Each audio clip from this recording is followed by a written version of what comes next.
আমরা সর্বভারতীয় তৃণমূল কংগ্রেসের পক্ষ থেকে আমাদের বিশিষ্ট নেতা মলয় ঘটক, মন্ত্রী আমি ব্রাত্য বসু এবং আমাদের ট্রেড ইউনিয়ন সভাপতি প্রাক্তন সাংসদ হিতব্রত বন্দ্যোপাধ্যায় আজকে ত্রিপুরার বিখ্যাত এবং বর্ধিষ্ণু প্রেস ক্লাবে আপনাদের বিশিষ্ট আগরতলার, ত্রিপুরার এবং পশ্চিমবঙ্গের বেশ কিছু গণমাধ্যমের আমরা এখন এখানে উপস্থিত হয়েছি। এই প্রেস ক্লাবে আমি আগেও এখানে প্রেস কনফারেন্স করেছি, কিন্তু যে দুঃখজনক ঘটনা, যে ভয়ঙ্কর ঘটনার জায়গা থেকে আজকে আমাদের এই প্রেস কনফারেন্স করতে হচ্ছে, সেটা খুবই আমরা বলবো নক্কারজনক ঘটনা। ত্রিপুরা ভূমি সম্প্রীতির জায়গা। এখানে ত্রিপুরা এক আশ্চর্য রাজ্য, যেখানে সম্প্রীতি, যেখানে রবীন্দ্রনাথের স্মৃতি মিশে আছে, যেখানে রবীন্দ্র সাহিত্যের প্রবহমান উত্তরাধিকার বহন করছে, যেখানে একটা অসাম্প্রদায়িক মনোবৃত্তির কথা বিসর্জন নাটকে বারবার রবীন্দ্রনাথ তুলে ধরেছে। সেখানে এই সাম্প্রদায়িক সংকীর্ণ দৃষ্টিভঙ্গি এই ত্রিপুরার মাটিতে চলতে পারে না। এবং তার সব থেকে বড়, ত্রিপুরার মানুষরা বুঝতে পারছেন যে বিজেপি বিরোধিতা, বিজেপিকে আটকাতে গেলে গোটা ভারতবর্ষে এখন একজন মানুষই আছে, তার নাম মমতা বন্দ্যোপাধ্যায়। সেই দলের নাম সর্বভারতীয় তৃণমূল কংগ্রেস। লেফট আর পারবে না, সে কীভাবে পারবে না একটু পরে আমার সাংসদ এখানে আপনাদের কাছে তা ব্যাখ্যা করবেন। আমি আপাতত আইনি প্রেক্ষিত এবং অন্যান্য রাজনৈতিক দিকটা আমাদের বিশিষ্ট নেতা, রাজ্যের আইন এবং পিডব্লিউডি মন্ত্রী, আমাদের পশ্চিমবঙ্গ সরকারের শ্রী মলয় ঘটককে কিছু বলার জন্য অনুরোধ করছি। আমাদের মাননীয় মন্ত্রী ব্রাত্য বসু বিস্তারিতভাবে এখানে বললেন। আমরা আজকে এসেছি আমাদের দলের নির্দেশে, আমাদের নেতার নির্দেশে। অভিষেক বন্দ্যোপাধ্যায় সর্বভারতীয় তৃণমূল কংগ্রেসের সাধারণ সম্পাদক এবং সাংসদ।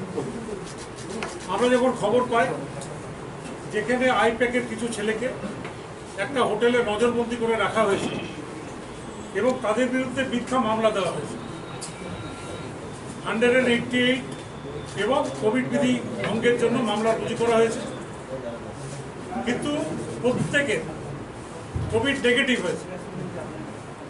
এবং আমরা সবাই আজকেও যে তিনজন আমরা এসেছি, আমরা প্রত্যেকেই দায়িত্বশীল এবং আমরা ডবল ভ্যাকসিন দেওয়া হয়েছে এবং আমরা আরটিপিসিআর টেস্টের রিপোর্ট সঙ্গে করে নিয়ে এসেছি, যোগ দেওয়া হয়েছে।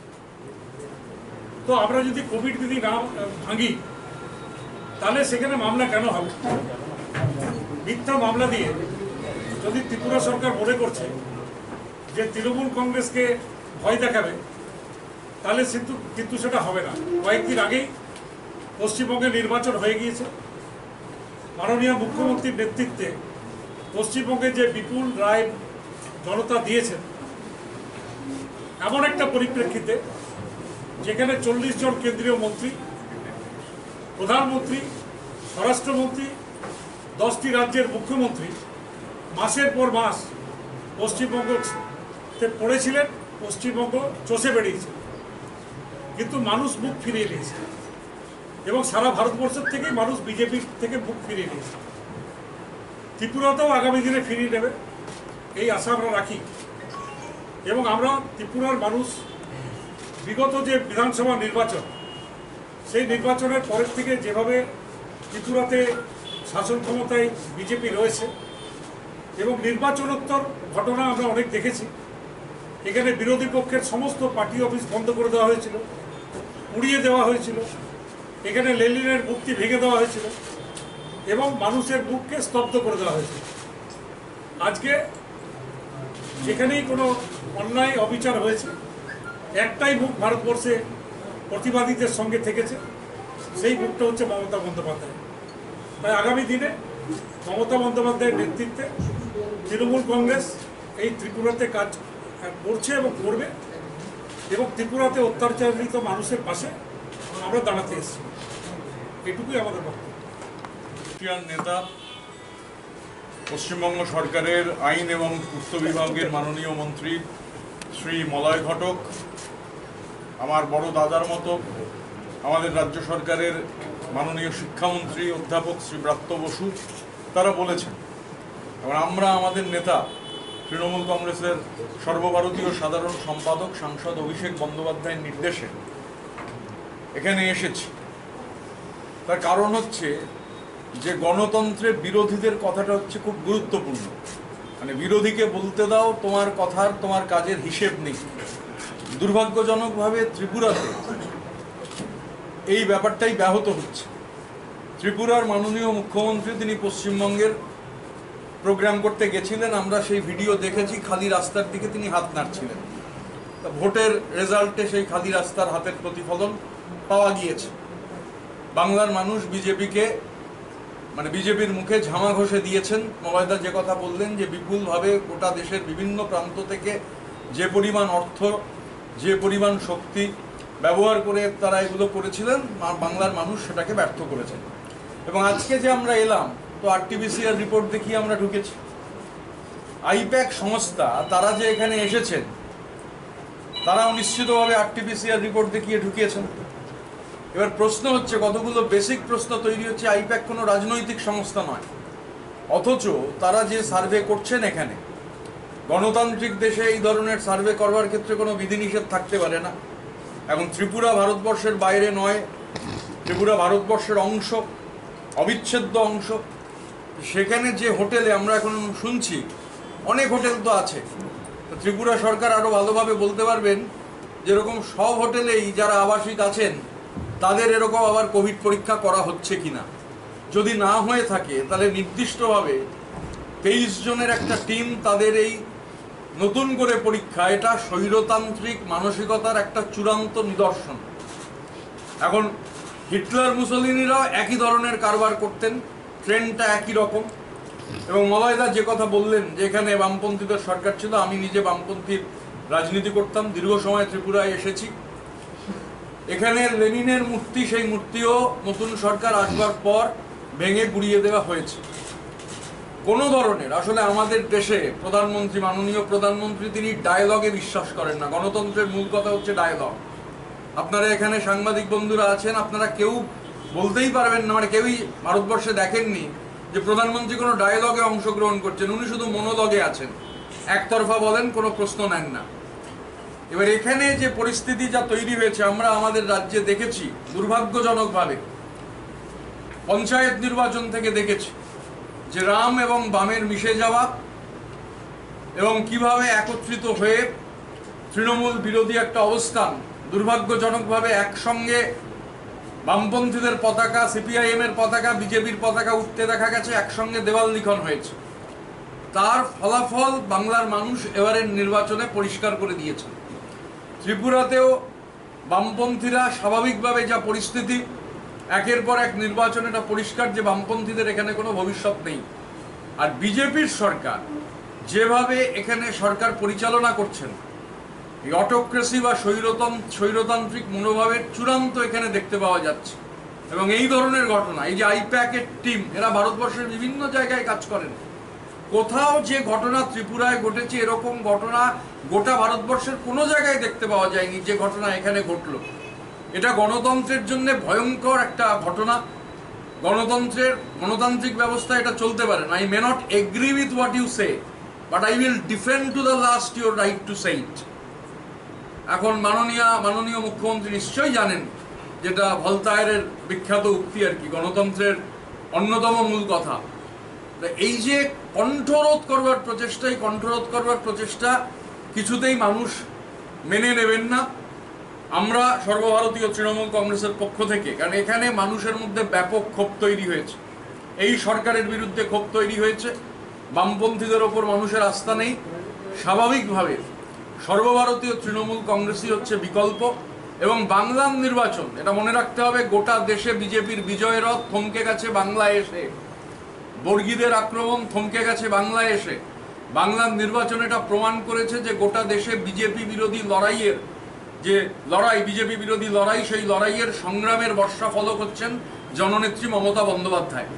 গোটা দেশ জোড়া যে কৃষক আন্দোলন, সিপিআইএম যাই বলুক, হান্নান মোল্লার মতো নেতারা যাই বলুন, ওই কৃষক আন্দোলনের মূল নেতা টিকায়েত সাহেব, তিনি কলকাতায় এসে জননেত্রীর সাথে দেখা করে সাংবাদিকদের বলেছেন বিজেপিকে ঠেকাতে গেলে একমাত্র ভাইয়েবল অল্টারনেটিভ হচ্ছেন মমতা বন্দ্যোপাধ্যায়।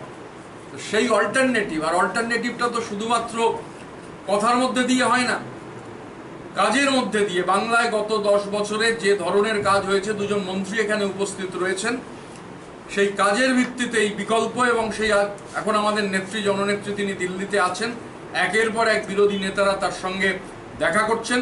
আমরা মনে করি যে বাংলার নির্বাচন থেকেই লড়াইটা শুরু হয়ে গেছে। বিজেপিকে উৎখাত করবার লড়াই, 23-এ ত্রিপুরাতে উৎখাত করবার লড়াই, 24-এ দেশ জুড়ে উৎখাত করবার লড়াই, এবং এই লড়াইয়ের একমাত্র বিকল্প হচ্ছে সর্বভারতীয় তৃণমূল কংগ্রেস, যার সর্বময় নেত্রী হচ্ছেন আমাদের নেত্রী মমতা বন্দ্যোপাধ্যায়। তো আমরা আস্থাশীল যে ত্রিপুরার মাটিতেও তৃণমূল কংগ্রেসের জয় পতাকা উঠবে। আর এই ধরনের, আমি আরেকবার যে কথা বলে শেষ করতে চাই, এই ধরনের স্বৈরতান্ত্রিক আক্রমণ যত ধারালো হবে, মানুষের প্রতিবাদ আর প্রতিরোধ হবে তত শানিত, কেননা ভবিষ্যৎ মানুষেরই। ধন্যবাদ। না না, আমাদের এটা বুঝতে হবে। আর আমরা এগুলো বলার অধিকারীও নই। স্যার আমি একটা প্রশ্ন, 2018 ইলেকশনের আগে, হ্যাঁ বলছি, এক মিনিট। যেটা একজন করলে ভালো হয়। আইপ্যাকই কি তৃণমূলের ভরসা? কারণ যে ঘটনার জন্য আপনারা এসেছেন, ঋতব্রত বাবু উল্লেখ করেছেন যে আইপ্যাক কোনো রাজনৈতিক দল নয়। তো এই তড়িঘড়ি আপনাদের এটা ছুটে আসা, তাহলে কি আইপ্যাকের ওপরেই ভরসা করে তৃণমূল কংগ্রেস ত্রিপুরাতে রাজনৈতিক জমি তৈরি করার চেষ্টা করছে? আইপ্যাক কাজ করছে পশ্চিমবঙ্গে, আইপ্যাক কাজ করছে তামিলনাড়ুতে, আইপ্যাক কাজ করছে পাঞ্জাবে, আইপ্যাক কাজ করছে আগরতলায়, ত্রিপুরায়। আমরা তো অন্য কোনো রাজ্যে যাইনি। এখানে আসতে হলো কেন? এখানে আসতে হলো কেন? কেন এই 23 জনকে এরকম অগণতান্ত্রিকভাবে কোভিড প্রত্যেকের নেগেটিভ রিপোর্ট আসা সত্ত্বেও একটা হোটেলে কার্যত অবরুদ্ধ করে রাখা হলো? আমরা তো এই অগণতান্ত্রিক জায়গা থেকে আমাদের স্বৈরাচারী মনোবৃত্তির বিরুদ্ধে কণ্ঠস্বর তোলার জন্য আমরা এখানে এসেছি, এবং সেই জন্য আপনাদের সামনে এই কথাগুলো বলছি। স্যার 2018 আগে কংগ্রেস থেকে বেশ কয়েকজন এমএলএ আপনাদের পার্টিতে গেছিল 18 ইলেকশনে, কিন্তু আপনারা ওদের ধরে রাখতে পারেননি। Was it a failure in your part also? আমি তো আপনাকে বললাম যে নির্বাচনের কোনো একটা হার বা একটা জয় দিয়ে এটা কিছু বিচার হয় না। আপনাদের পশ্চিমবঙ্গের ইতিহাস মনে রাখতে হবে। তৃণমূল কংগ্রেস সেখানে মমতা বন্দ্যোপাধ্যায় কিন্তু বারবার লড়াই করেছেন। 98 সালে এই দল তৈরি হয়েছে, ক্ষমতায় এসেছে 2011 সালে। মাত্র 13 বছরের মধ্যে মমতা বন্দ্যোপাধ্যায়কে বিচার করে ত্রিপুরায় আমরা আগে একটা দুটো ইলেকশনে হারতেই পারি, ঠিক আছে, কিন্তু তার মানে আমরা এটা কিন্তু আমরা লড়াইয়ের মাটি থেকে চলে যাই। এবং মানুষ বুঝতে পারছেন যে বিজেপি বিরোধিতার গোটা ভারতবর্ষের মতো ত্রিপুরাতেও যদি কোনো মুখ থাকে তা মমতা বন্দ্যোপাধ্যায়, তা হচ্ছে Trinamool Congress. That was a scope. ওটা আপনারা হারিয়েছেন। Do you regret that? No, we have no regret. We have no regret. As because as we said, this is a part of democracy. Whatever you can win or you can defeat. আমরা গণতন্ত্রকে সম্মান করি, গণতন্ত্রকে মর্যাদা জানাই। না, তৃণমূলের যে বিধায়করা এখন বিজেপিতে চলে গেছে, ওরা যদি ফিরে আসে, আপনারা যদি গণতান্ত্রিক হন, ভালো হন।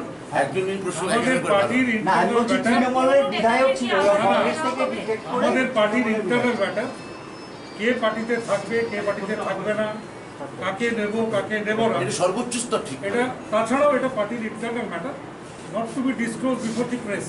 ওকে, মানে জনগণকে জানাতে চাইছেন না? Of course, when you talk to press, it means that it is going to the people. যেদিন যদি কাউকে দেওয়া হয়, Is it not automatically secret? জনগণ জানবেন। লুকিয়ে লিখে তাহলে দেওয়া যায় সেটা না। বলুন, ইন্টারনাল বলে প্রেসকে জানাতে চাইছেন না, মানে জনগণকে জানাতে চাইছেন। আমাদের Is it not like আমাদের that? Party- I think it's like No, that. আমাদের পার্টির কি সেটা আমরা প্রেসকে বলবো। সেটা বলুন, আপনি প্রশ্ন উত্তর নাই দিতে পারেন। না না, আমাদের তো এখানে ডায়লগ হচ্ছে, মনোলগ নয় তো। হ্যাঁ, আমি আমরা তো সেটাই বলছি, মনোলগে আপনি বিশ্বাস করি না। প্রশ্ন উত্তর এটা দেবেন, এতে এখানে তো কিছু আসে ডায়লগ না। হচ্ছে, it's a dialogue going on. হ্যাঁ, আপনি প্রেসকে বলবো না, প্রেসে জানার ব্যাপার না, না, নয়, what does it আমাদের- mean? না, আমাদের দলের- Press is also the representative of people. 100 বার। 100 বার। যেমন উনি যখন 100 প্রশ্ন বার। করলেন যে ওই যে human rights commission, human rights commission, আপনার 100টা প্রশ্নের 100টারই আমরা উত্তর দিয়েছি। আমি তো বলছি, কিন্তু আপনি যদি আমাদের না চান, দলে- আপনি দেবেন না, কিন্তু কিন্তু প্রেসকে আমাদের- আপনি কেন ইম্পোজ করছেন কেন? আপনি না চান বলছেন কেন? আমাদের উনি তো দলে চাইছেন, বলছে। উনি তো চাইছেন, আমি তো উনি বলছি। দিচ্ছেন। আমি তো উত্তর দিচ্ছি। আপনি ইম্পোজ করছেন কেন? আমি কিছুই বলছি না। এই তো আমি বলছেন শুধু না চান, প্রশ্ন করছি। আপনি বলছেন যদি না চান, উনি তো চাইছেন উত্তর দিতে। দেখুন কোনো কিছু নিরপেক্ষ হয়। মনে করি যে সিপিএম বামপন্থা একটি গুরুত্বপূর্ণ ইডিওলজি ভারতবর্ষেও, পশ্চিমবঙ্গে এবং হয়তো বা পৃথিবীতে, কিন্তু বামপন্থার এক ধরনের ক্ষয় দেখা দিচ্ছে, পৃথিবী জুড়েই ক্ষয় দেখা দিচ্ছে। কিন্তু আগে আমাকে যদি কথা বলতে না দেন, তাহলে এক এক করে প্রশ্ন করেন, ভালো হয়। তো ত্রিপুরার মানুষ বুঝতে পেরে গেছেন যে বিজেপির প্রধান মুখ হিসেবে বামপন্থাকে থাকতে পারে না বিরোধী হিসেবে। পশ্চিমবঙ্গে আপনারা দেখেছেন নির্বাচনে বামপন্থীদের মানুষ হাতে শূন্য দিয়েছে, গোল্লা দিয়েছে, এবং ত্রিপুরাতেও এটা তাই হতে যাচ্ছে। এবং মানুষ এটা বুঝতে পারছেন যে এই বিজেপির বিরুদ্ধে, এই সাম্প্রদায়িকতার বিরুদ্ধে লড়াইতে একমাত্র মুখ হচ্ছেন মমতা ব্যানার্জি। আমি আগেও বলেছি, সেখানে আমি বামপন্থীদের কাছে বা আমি ত্রিপুরার মাননীয় প্রাক্তন মুখ্যমন্ত্রীর কাছে বা এখানকার যারা বামপন্থী যা শক্তি আছে তাদের আমরা বলবো যে পশ্চিমবঙ্গের বামপন্থীদের মতো ভুল করবেন না। আপনারা মমতা বন্দ্যোপাধ্যায়কে সমর্থন করুন, কারণ মমতা বন্দ্যোপাধ্যায়ের মতো true people leader, true pro people leader, মানুষের নেতা। বামপন্থা মানে যদি হয় মানুষের মেহনতি মানুষের পক্ষে থাকা, তাহলে মমতা বন্দ্যোপাধ্যায়ের মতো মুখ আর গোটা ভারতবর্ষের কেউ নেই। ফলে তারা যেন পশ্চিমবঙ্গের মতো ভুলের পুনরাবৃত্তি না করে তারা যেন মমতা বন্দ্যোপাধ্যায়কে সমর্থন করে। আমি অন্তত ব্যক্তিগতভাবে এইটা চাইবো। এই প্রসঙ্গে আমাদের প্রাক্তন সাংসদ কিছু বলতে চাইছি। দেখুন, আমি তো বলছি আমরা আমাদের কাউকেই নিতে অসুবিধা নেই। ওনাদের বুঝতে হবে, পশ্চিমবঙ্গে ওরা বলতে গেছিলেন পশ্চিমবঙ্গের বামপন্থীরা যে কেন্দ্রে বিজেপি হচ্ছে বড় শত্রু, রাজ্যে তৃণমূল বড় শত্রু, বিজেপি, হ্যাঁ, এবং এইসব বিজেমূল ইত্যাদি পরে নিজেরাই রাজ্য সম্পাদক পরে সেটা ভুল স্বীকার করে বলছেন যে এই ধরনের স্লোগান দিয়ে আমাদের ঠিক হয়। তাহলে এই বিনাশকালে বুদ্ধিনাশ না করে বা চোর পালের বুদ্ধি পারে ইত্যাদি প্রবাদকে মান্যতা না দিয়ে আমরা ত্রিপুরার যারা লেফট আছেন তাদের কাছে বলবো তারা এখন থেকে বুঝুন, তারা বিষয়টাকে বোঝার চেষ্টা করুন। বিজেপি যে কত বড় সর্বনাশা সাম্প্রদায়িক ক্ষতিকর শক্তি তারা ইতিমধ্যে রাজ্যের মানুষ হাড়ে হাড়ে বুঝছেন। এবং বামপন্থার লড়াই থেকে যদি চ্যাম্পিয়ন করতে হয় তাহলে আবার বলছি তার সব থেকে বড় মুখের নাম মমতা বন্দ্যোপাধ্যায় এবং মমতা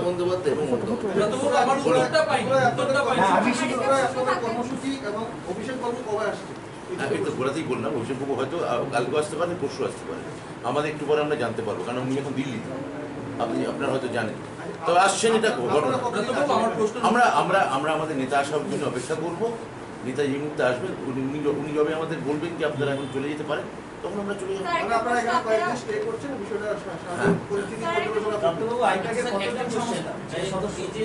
পশ্চিমবঙ্গে